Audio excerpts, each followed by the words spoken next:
রাসূলুল্লাহ সাল্লাল্লাহু আলাইহি সাল্লামের একজন চাচাতো বোন ছিল উম্মে হানি, আবু তালেবের কন্যা।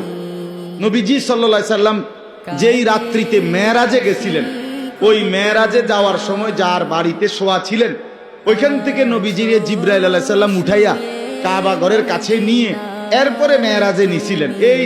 এই চাচাতো বোন নবীজির, ওনার নাম হলো উম্মে হানি। উম্মে হানি এই উনি বৃদ্ধ হয়ে গেছেন।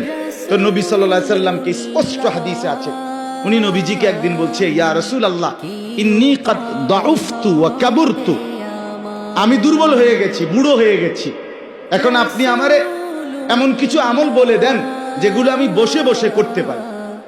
ফামুরনি বিআমালিন ওয়া আনা জালিসা, আমি কি থাকবো? বসে থাকবো, জালিসা। তো আপনি আমারে, আমি দুর্বল যেহেতু আমি নড়াচড়া করতে পারি না, তো এরকম আমারে বসে বসে আমি করতে পারি, আমাকে এমন কিছু আমল বলে দেন। আল্লাহ নবী সাল্লাল্লাহু আলাইহি সাল্লাম তখন এই 4টা তাসবিহ পড়তে বলছেন উনারে, যে তুমি সুবহানাল্লাহ পড়বা 100 বার, আল্লাহ তোমারে 100 গোলাম আজাদের সওয়াব দিবে। তুমি আলহামদুলিল্লাহ পড়বা 100 বার, আল্লাহর রাস্তায় 100 ঘোড়া যুদ্ধের জন্য দান করার সওয়াব মিলবে।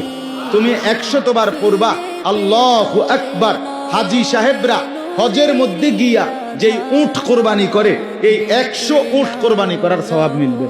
তুমি 100 বার পড়বা লা ইলাহা ইল্লাল্লাহ, আসমান ও জমিনের ফাঁকা জায়গা আল্লাহ নেকিতে পুরায় দিবে।